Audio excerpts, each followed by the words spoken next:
Thank you, Sven, and thank you, Thomas, for inviting me. It's been a real pleasure, and thanks for everyone to dragging yourself here this morning. I'm going to read this. I hate this when other people do this, but the fact is I write more fluently than I speak, so I'm going to just read this out. And I haven't got that many slides, but I thought I'd just give you that, sit there for a little while to give you a bit of a gist of what I take it the news is. I mean, news has always served a commercial function, but it's always served a propaganda function too, and I think it's very important that when we think about what the news meant before we started talking about fake news, it is at least implicitly in contrast to something, the genuine news. Okay, so I'll begin. Conventional wisdom, along with a growing body of academic literature, holds that the world is facing a new, unprecedented, or at any rate growing epistemic problem that goes by the name fake news.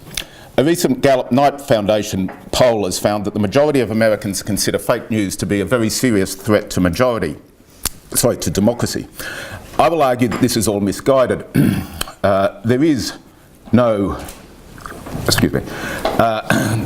new or growing threat to democracy that goes by the name of fake news. I will not be adding my own definition to the various definitions that have emerged, often contradictory definitions, that emerge in the burgeoning literature, and that's just because I don't think there is such a thing as a correct or even a good definition of this term. I'm going to argue for the normative thesis that for both ethical and epistemic reasons we shouldn't use the term fake news or any of the other neologisms that have come to be associated with it, such as post-truth. I'm happy to field questions about post-truth, but I won't have anything in the paper itself to say about it. Conventional wisdom is right, in short, that we are confronted with a new and growing problem, and it is indeed a threat to democracy, but the problem is not fake news, the problem is the neologism fake news. Okay. The current epistemic panic over the putative phenomenon of fake news is very recent, of course. Though it's not clear who first used the term, it appears I've discovered to have occurred in a Harper's Magazine article in 1925. It only seriously entered public consciousness in the aftermath of the American election at the end of 2016. It was the Collins Dictionary Word of the Year in 2017, and though strictly speaking, of course, it's not a word, it's two words, it'll be convenient for me to follow Collins's lead and refer to it as a word in this paper. Donald Trump, interestingly enough, claimed not very long ago to have coined the word himself, but he didn't. It does appear to have first gained traction as a way of referring to certain pro-Trump news sites originating in Macedonia. Since then, of course, Trump has employed the term repeatedly to refer to virtually any claim made by virtually anyone that he doesn't like. Many of his critics take exception, not to the term itself, this is a sort of standard rhetorical move, but to his alleged misuse of it, implying that the term has a legitimate meaning, and we've heard several people argue that here, a meaning which he has distorted and weaponised. This is sometimes, though surprisingly rarely actually, followed by some attempt to specify what that meaning actually is. Although there's widespread consensus that Trump has misunderstood the term or is intentionally misusing it, there's no consensus at all, fairly strikingly, about how it should be understood or how it should be used. If my analysis of the situation is correct, this is not the first time that the emergence of a new word has been mistaken for the emergence of a new phenomenon, which it allegedly refers to. I think conspiracy theory is another example of that, of more long-standing though. The fundamental problem with the word fake news is not that it is merely ambiguous. Much of the language we use is ambiguous. Rather, the problem is that while it has no fixed meaning, it does serve a fixed function. Its function can be compared to the somewhat older term, which I've also written about at some length, conspiracy theory, which also has no fixed meaning in the literature. And both terms, I think, can be compared to the much older word heresy. All three terms have functioned to narrow the range of acceptable opinion and restrict the terms of acceptable debate. They are, in effect, policing devices for the enforcement of various orthodoxies. All three labels are essentially devices for herding opinion in ways that conform to the agendas of powerful people and institutions. The label heresy was once used of anyone who said anything that challenged the power of the church.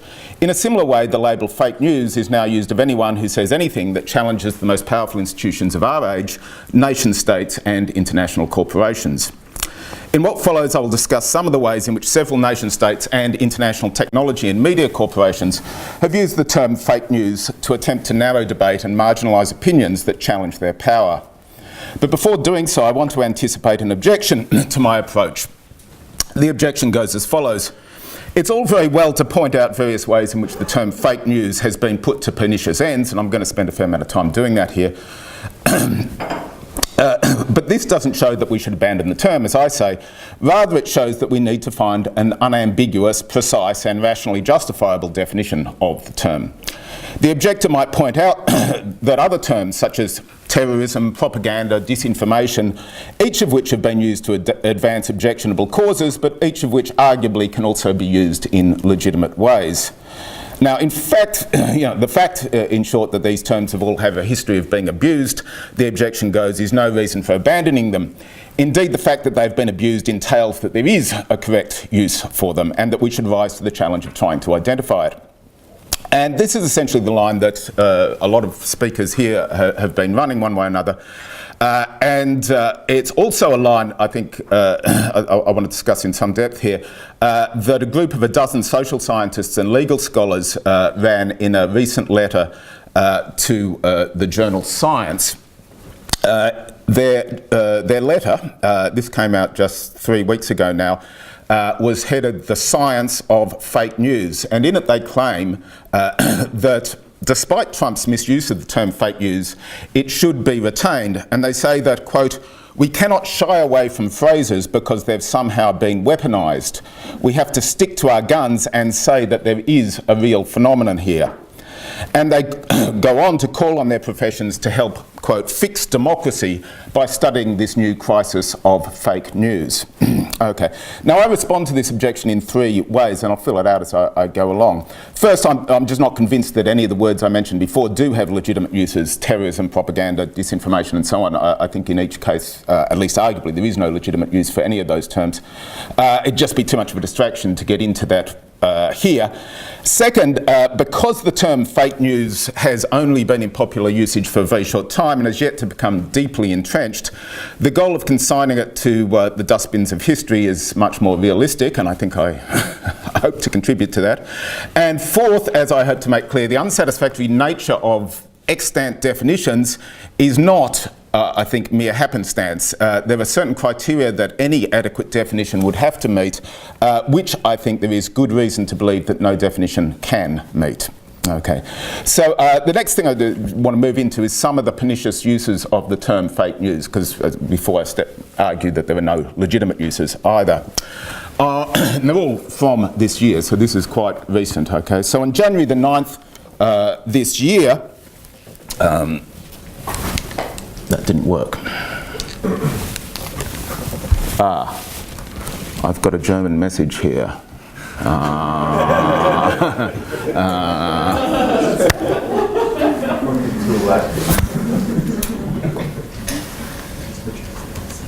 Yes. Okay. On January the 9th this year, the official Twitter account of Brazil's federal police made the following announcement.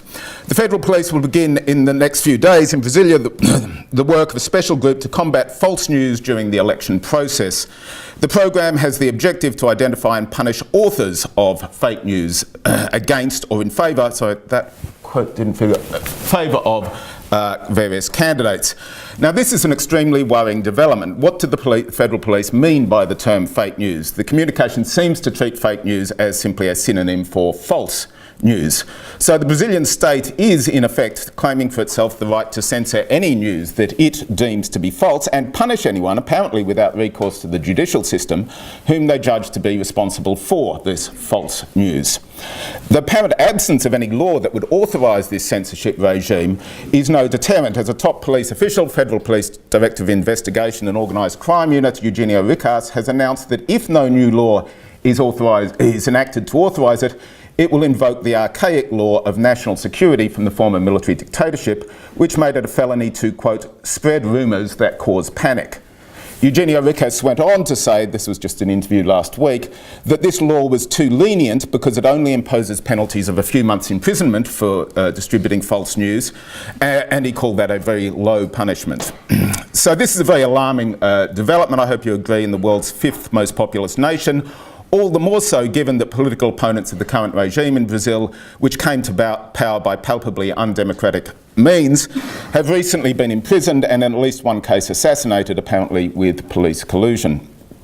Okay, that's Brazil. Malaysia has gone one step further than Brazil, actually passing a fake news law a few weeks ago.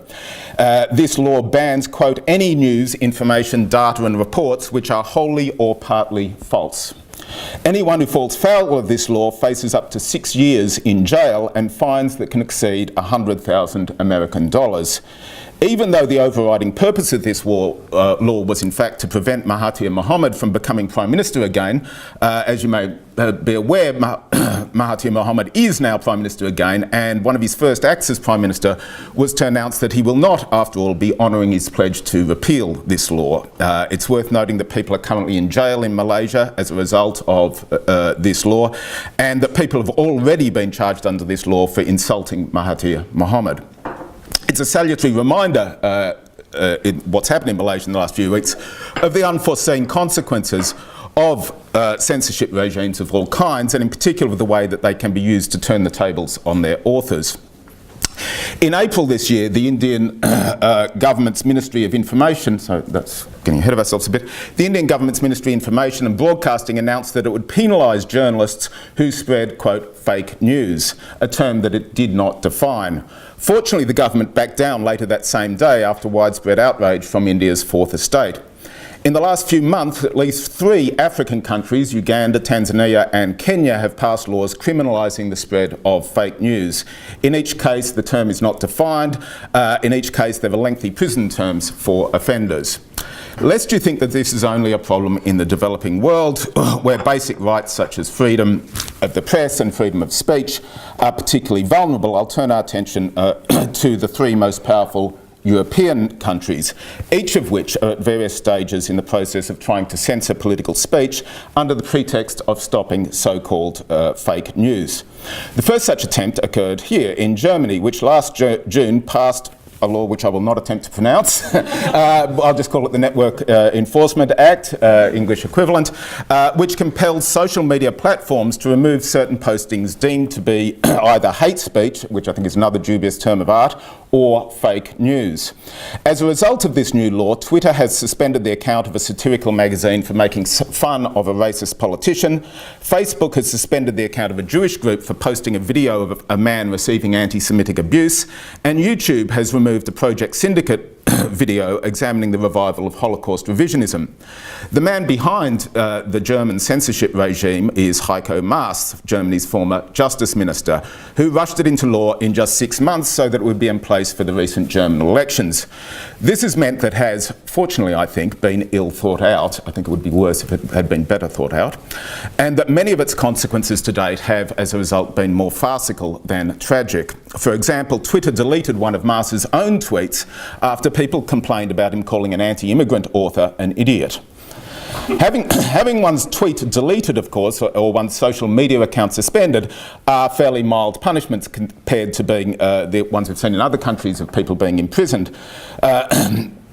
But these examples highlight the fact that the best-intentioned censorship regimes, and this one does seem to have been well-intentioned in a sort of broadly utilitarian sense, despite being objectionably paternalistic, always result in harms that the authors of those regimes did not foresee or intend, and often, as I noted earlier, come back to haunt them. Developments in France are much more worrying. In a speech to journalists at the beginning of this year, President Macron pledged to introduce a law to ban fake news on the internet during French election campaigns. It's worth noting these things, the fact that these occur during election campaigns is not a good feature of them, and it's not enough to say dismiss them because it's just during election campaigns. That's precisely when free speech is most important. So Macron described what he had in mind as follows. For fake news published during an election season, an emergency legal action could allow authorities to remove that content or even block the website. If we want to protect liberal democracies, we must be strong and have clear rules. Now, it's no exaggeration to say that Macron is advocating, as so many other politicians have in recent years, that we abandon liberal democracy in order to defend it.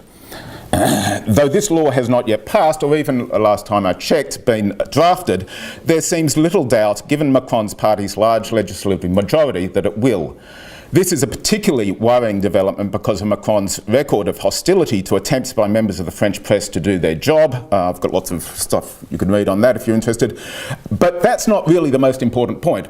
Even if you are naive enough to think that to trust Macron's judgment about which news is real and which news is fake, is that a power you would trust to future leaders? Is it a power you would trust to Marine Le Pen, for example? In the UK, another example, a spokesman for Prime Minister Theresa May recently announced plans to set up a new National Security Communications Unit to counter the growth of what he called fake news. Details are at this point sketchy, but it appears to be modelled on the Foreign Office's Cold War Information Research Department, the IRD. Like the proposed fake news unit, this was set up in response to a perceived threat of Russian disinformation. In the days it was the Soviet disinformation. The IRD's history of targeting dissenting voices, as all secretive state-run organisations charged with controlling, quote, information quality always do, always have, and surely always will, has been well documented. They were basically targeting leftist groups within Britain. That was their function. This development is particularly alarming given Theresa May's long record of trying to regulate the internet and harass inconvenient journalists and whistleblowers, going back to her days in the Home Office. It's not only governments, however, that have moved to control free speech and free publication in the name of stopping this allegedly new, or at any rate growing, phenomena of fake news. Major corporations, especially media technology giants, have also exploited this emerging epistemic panic. Google, arguably the most powerful organisation in the world, not excluding nation states, has recently changed its search algorithm, a change that it justifies in the name of stopping the spread of, quote, fake news. A phenomenon which its senior executive defines on a blog announcing the change as, quote, content on the web that contributes to the spread of blatantly misleading, low quality, offensive or downright false information.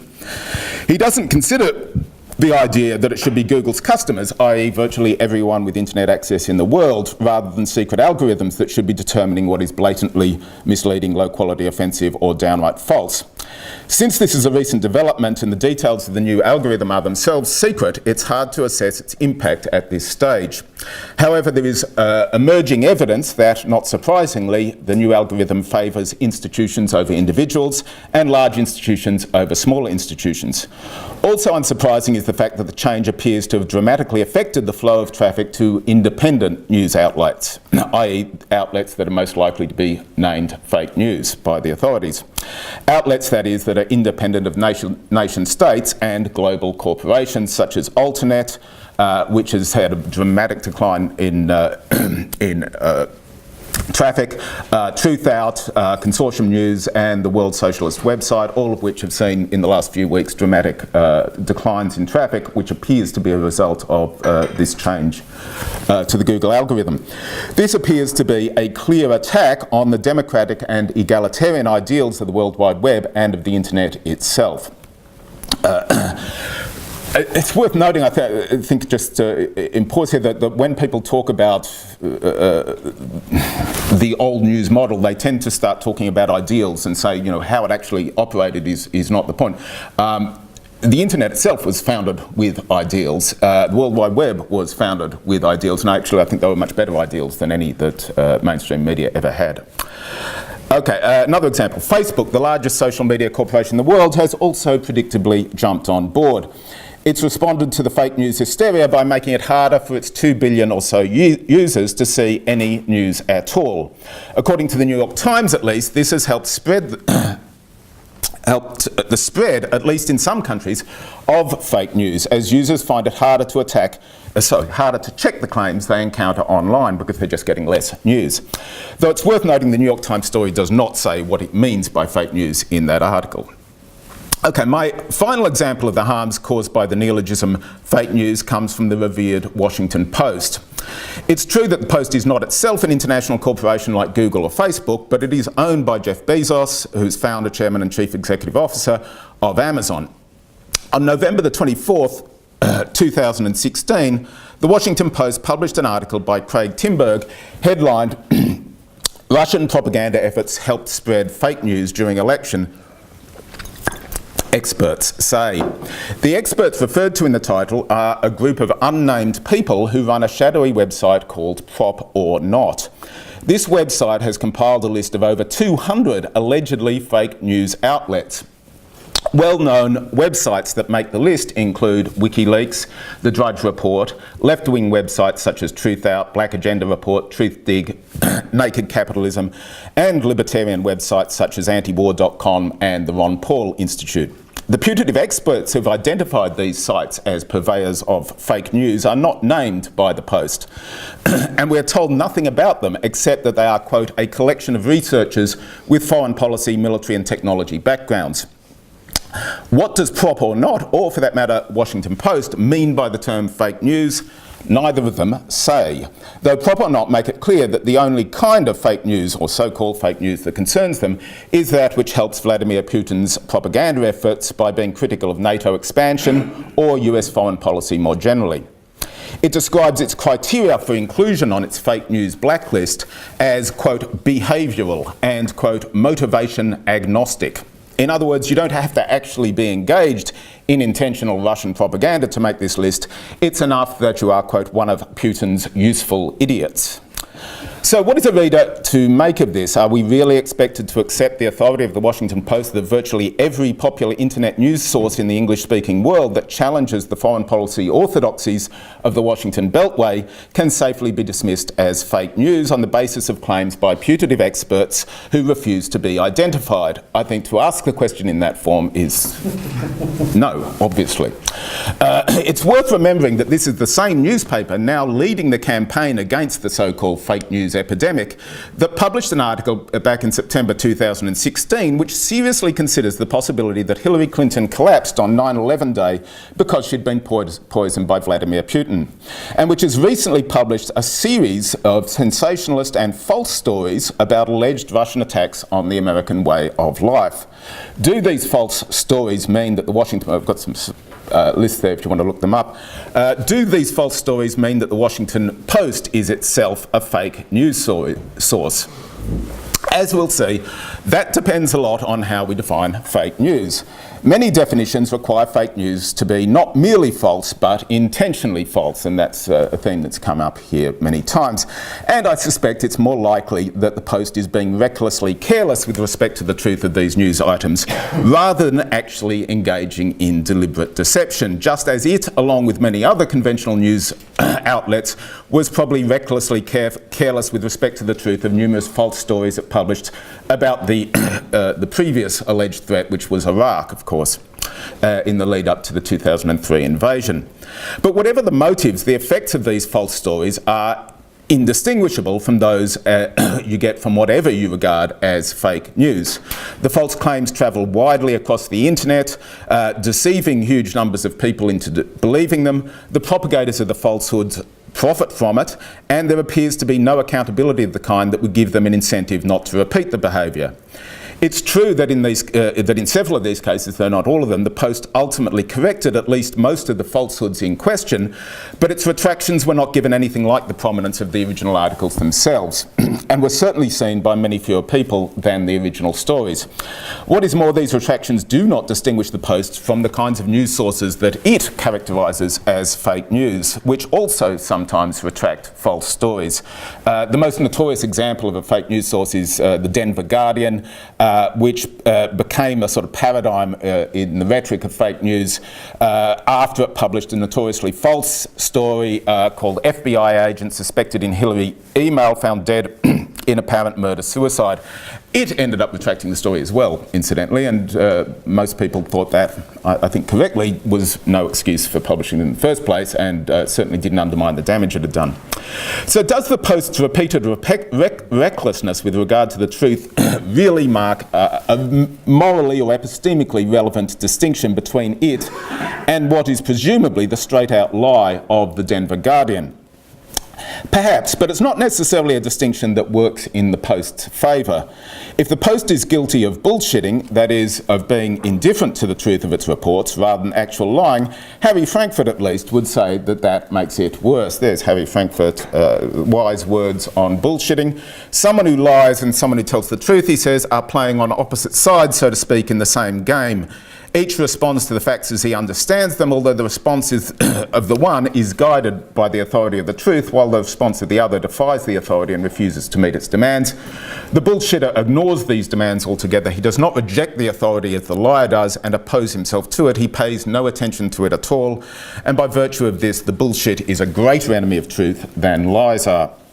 And I think this is a pertinent point here. Now, the next section of the paper is on the science of, or the so-called science of fake news. Like an awful lot of stuff that goes on in social science, it is quite clearly pseudoscience. Let us consider the approach adopted by Sunstein, who was the author, a co-author of the letter I referred to before that was published in Science, in the letter The Science of Fake News. Okay. They say, of course, the approach is to say that the correct, indeed the scientific approach to the issue requires us to define the term more precisely than is usually done. So they give us the following definition.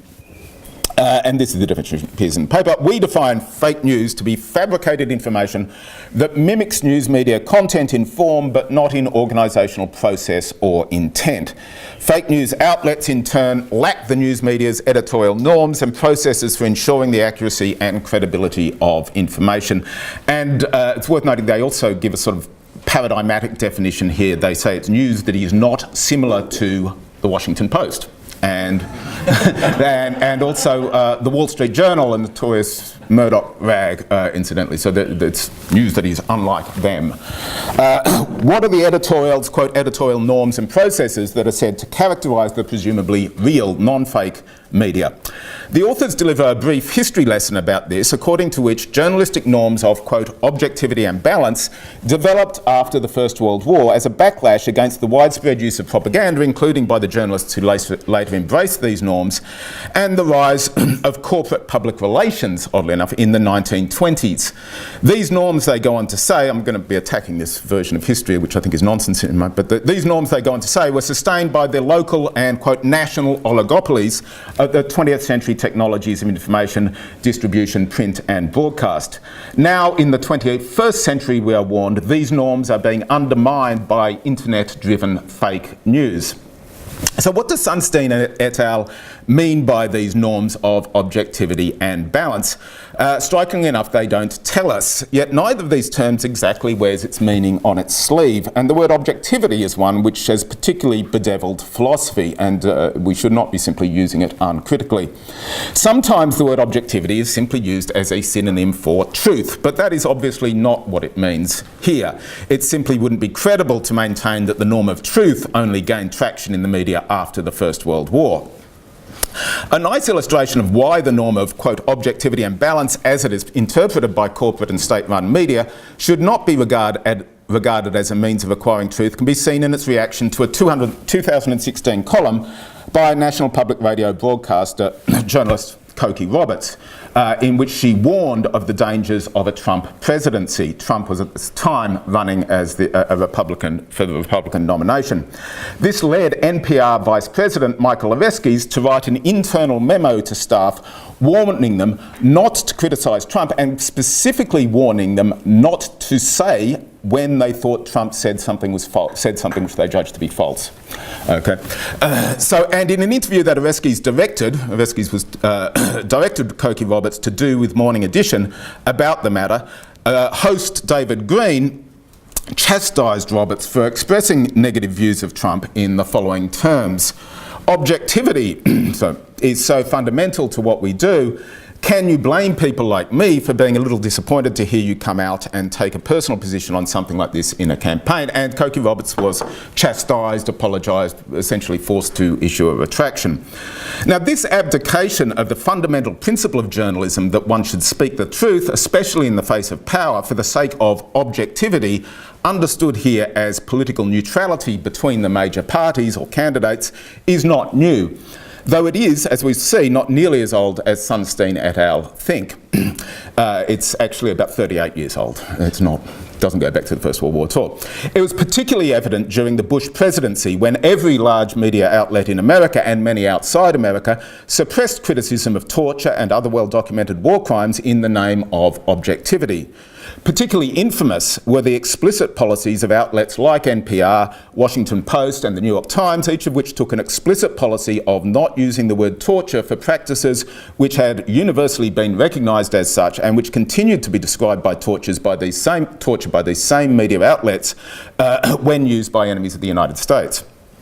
All this was justified in the name of objectivity and balance, which are interpreted to mean being non-partisan, which in turn is understood as not taking sides in disputes between the major political parties or candidates. In 2009, Alicia C. Shepherd, who's the NPR ombudsman at the time, defended NPR's policy of refusing to report that the Bush administration were practicing torture in the following terms. She said, find this on the web, it's a no-win case for journalists. If journalists use the words harsh interrogation techniques, which the NPR policy was to use, they can be seen as siding with the White House and the language that some US officials, particularly in the Bush administration, prefer. If journalists use the word torture, they can be accused of siding with those who are particularly, so that should be and visibly still angry at the previous administration. Now, it is indeed, she's right, of course, a no-win situation for journalists if winning means keeping everyone happy. That is, everyone who matters happy, which is clearly what winning means from her perspective. However, it's not a no-win situation for journalists whose goal is to report the truth. And they refrain from reporting the truth in the name of objectivity. So, contrary to what Sunstein et al. Say, the oligopoly-controlled media itself, and the oligopoly-controlled media itself would have us believe the norm of objectivity or balance understood as neutrality between the leadership of the major parties is not a long-standing tradition in the US, the UK or Australia. I can't speak outside the sort of Anglosphere, and particularly those three countries where I have some authority on this matter. At any rate, it seems to date back to the beginning of the 1980s, when the deregulation of media laws in those three countries led to the consolidation of previously family-owned media outlets into conglomerates owned by major, often international corporations. Such corporations dislike taking controversial stands because it alienates customers, and they particularly hate offending those who have, or in the case of Trump, might soon have political power, because it's bad for business. As a result, the political journalist's role as a truth speaker has been neutered in the name of objectivity and balance over the last 38 years in the English-speaking world, and those employed in the corporate media have been reduced to little more than stenographers giving equal time and space to the assertions of two sides of a political duopoly. This trend was exacerbated by the transformation at around the same time of the concept of journalism itself from being a trade to being a profession, like a lot of other formerly trades, but I think it was particularly sinister development in the case of journalism.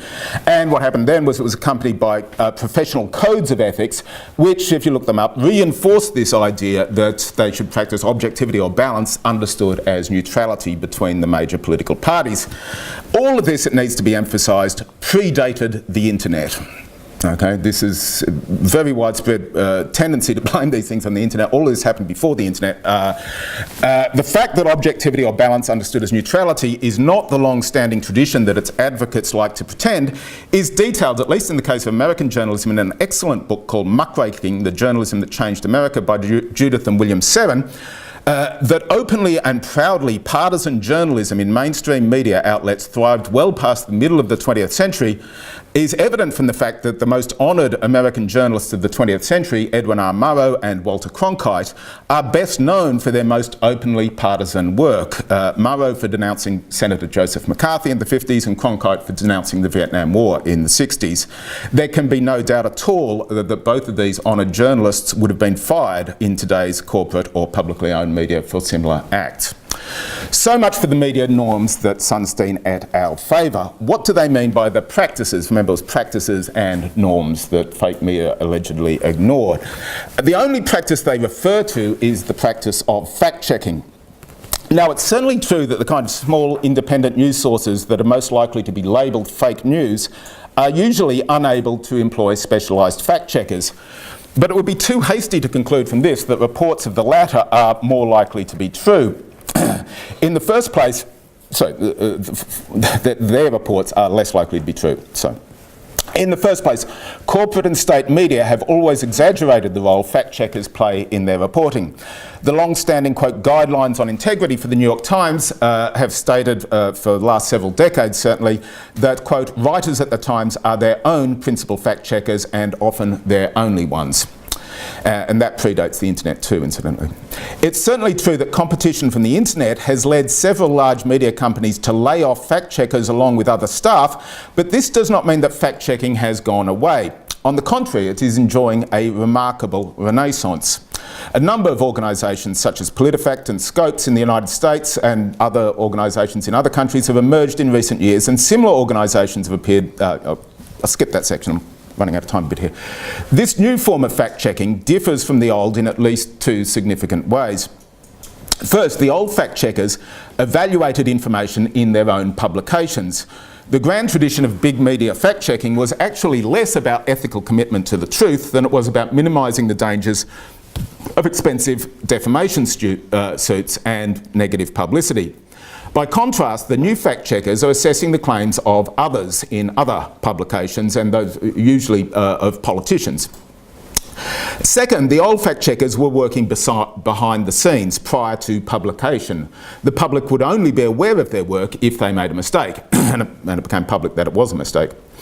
The new fact-checkers, by contrast, are working in the public arena, and the public has the opportunity to see their work and evaluate it for themselves, which I think is a very, very good thing. Excuse me. What we should expect to find in the new media landscape, therefore, is what, in fact, I submit we do find. There are more false statements in the news, however you define it, than ever before. But this is not having the kind of adverse effects on the public's epistemic states that the promoters of the fake news panic would have us believe. False stories are only a problem to the extent that they are believed, and thanks to the research and outreach afforded to citizens by the internet, they're in a much better position to evaluate the merits of reports they come across in dialogue with other citizens. The epistemic panic about so-called fake news is the latest manifestation of a broader epistemic panic that has been going on principally amongst older professional men since the emergence of the internet. Behind it, there is a misguided nostalgia for the days of broadsheet newspapers with their solemn pronouncements designed to be read by the head of the household before going off to work. Elsewhere, I've compared this epistemic panic to the one that gripped many ecclesiastical and worldly authority figures in Europe when printing technology first emerged. Suddenly, people had access to a great deal more information, including, of course, false information, than they ever had before.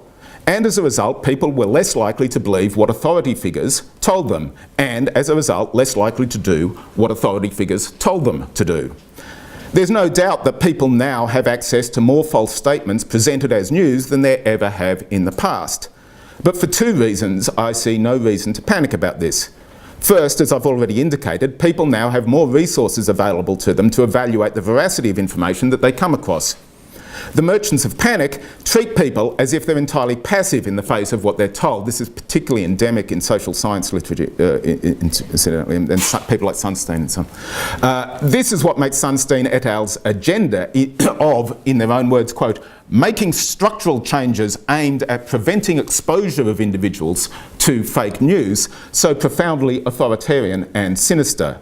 It presupposes that we, i.e. whoever is making the structural changes in question, already know which reports are true and which are false, regardless of the subject matter of those reports. In other words, it presupposes that we are universal experts on every single topic in the world, otherwise we wouldn't be in a position to do that. If there really were a group of people with this form of universal expertise whom we could trust to determine on our behalf which news is real and which is fake, then we would have no need to rationally inquire into the facts ourselves or debate them amongst ourselves. Indeed, we would have no need to vote ourselves. We could just leave it to these godlike figures. The second reason I'm not panicking about the indisputable fact that there are now more false reports than there ever have been before is that avoiding falsehood, whether it be false reports or false beliefs resulting from those reports, is not the only value that we should be concerned about here. Suppose for the sake of argument, and I'm not convinced this is true, but I'll grant it for the sake of argument here, that on average people now believe more falsehoods about politics and other subjects than in the past. That sounds alarming, but arguably it's an inevitable consequence of them consuming more information and in the process gaining more knowledge than they did in the past. The acquisition of false beliefs is an inevitable consequence of the business of knowledge acquisition in general. If all we were concerned about were avoiding false beliefs, we'd stay at home with our heads under the pillow trying to avoid acquiring any beliefs at all. William James famously ridiculed philosophers, including Descartes and W.K. Clifford and so on, who were obsessively concerned with avoiding false beliefs in the following terms. One of my favourite quotes here. It's like, James says, a general informing his soldiers that it's better to keep out of battle forever than to risk a single wound. Not so are victories over enemies or over nature gained here, so a wound is acquiring a false belief. Our errors are surely not such awfully solemn things. In a world where we are so certain to incur them in spite of all our caution, a certain lightness of heart seems healthier than this excessive nervousness on their behalf. We have more knowledge than our ancestors, both collectively and as individuals.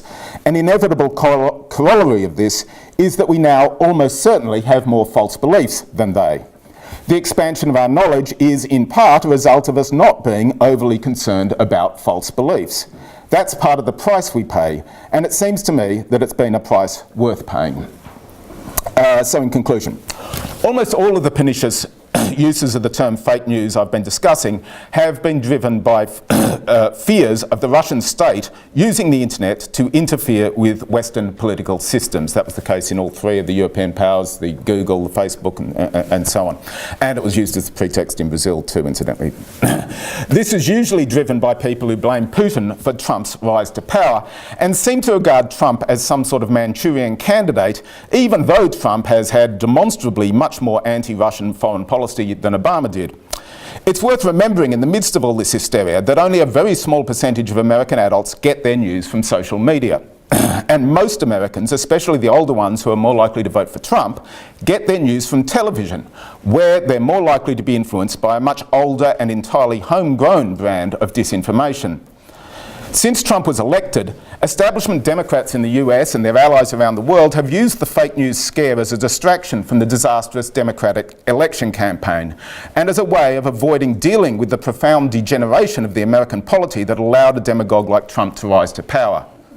The establishment Democrats' abandonment of their base over the last 25 years gave the world Donald Trump as surely as the Blairite Labour Party's abandonment of its base over roughly the same period gave the world Brexit. At bottom, the fake news scare is yet another distraction from our desperate need for a radical rejection of the political and media establishment that got us into this mess in the first place. Thank you.